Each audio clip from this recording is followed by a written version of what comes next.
Okay, let's dive into this. Welcome back to The Explainer.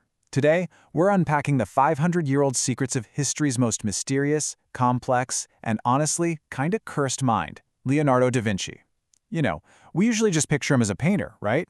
The guy who did the Mona Lisa? But his forbidden, 500-year-old notebooks reveal a man whose genius was so far ahead of his time that it was actually dangerous. Today, we are going to see exactly how he decoded the universe. To really wrap our heads around this, we've got to start with a seriously chilling, macabre scene described in our sources. Picture this. It's the dead of night.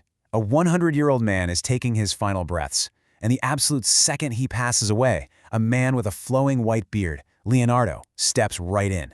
In the dim, flickering glow of just a single candle, he actually slices the corpse open. He pulls out the internal organs and furiously starts scribbling 30 pages of detailed notes.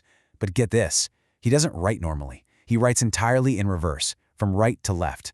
Welcome to his secret world. Over his lifetime, Da Vinci filled a staggering 13,000 pages, exactly like this. And the sheer variety inside, it's mind-blowing. I mean, he was literally hunting for the human soul. He was drafting blueprints for helicopters, robots, and machine guns like 400 years before they even existed. He mapped out human nerves and blood vessels with this terrifying precision. But perhaps the most disturbing part, the original pages actually contain dried bloodstains. Yeah, these are the literal physical fingerprints of a guy who was touching rotting flesh as he worked by candlelight. Wild, right? So, how did we even get our hands on these notebooks? Well, it was a totally chaotic journey. After the cursed genius died in 1519, these books were basically hidden away. Then, decades later in 1580, an artist named Pompeo Leone got a hold of about 2,500 pages, and he completely destroyed Leonardo's original chronological order, splitting them into 2 volumes and scattering them across Europe.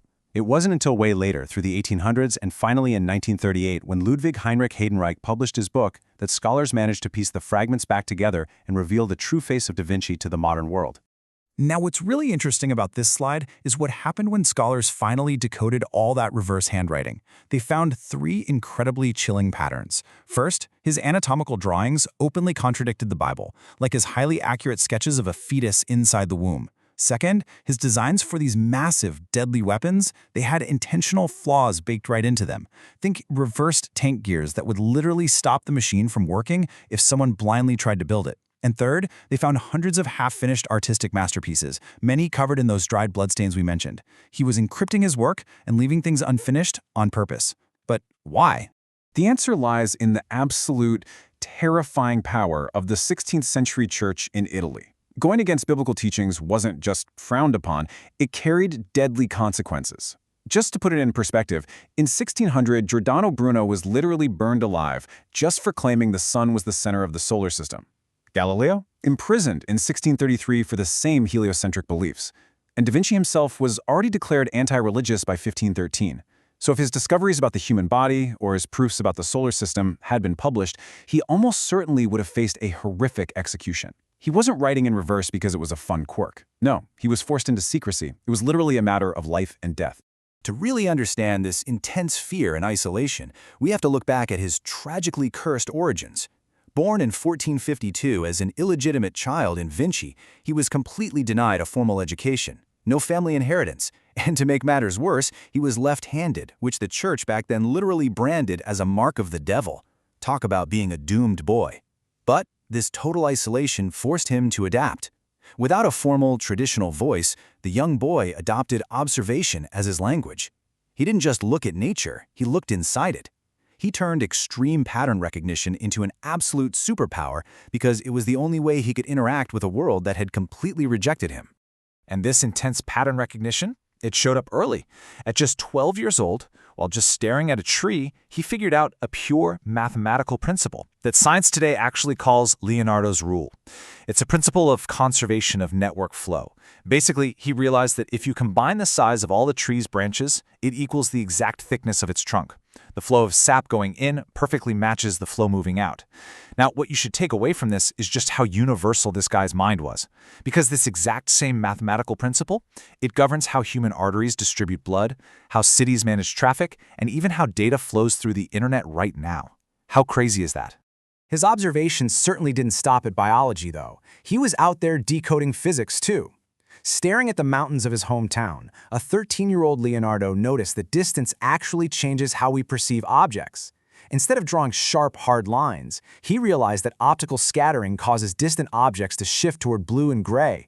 Their edges just naturally blur into the landscape. He called this atmospheric perspective. I mean, he was literally deciphering the physics of light long before Isaac Newton even came along. And this exact optical principle became the entire foundation for landscape painting. It's the very technique that gives the Mona Lisa that haunting, super lifelike background. So he takes this intense scientific observational mindset, what our sources call his psycho mindset, into his artistic apprenticeship under the great Andrea del Verrocchio. Now, at first, Verrocchio basically just had Leonardo doing menial chores. But eventually, Leonardo gets to apply his physics and anatomy to an angel on the left side of a canvas they were working on, the baptism of Christ. And he painted it with such incredible 3D realism, such profound psychological depth, that Verrocchio felt utterly humiliated by his teenage student. Legend has it, the master was so outclassed he vowed to quit painting forever. But just as his genius was truly emerging, tragedy struck again. In 1476, an anonymous note was dropped into a box at the Florence Cathedral, accusing a 24-year-old Leonardo of homosexual intercourse. Now, in 15th century Florence, this was a severe crime. We're talking punishable by torture or even death.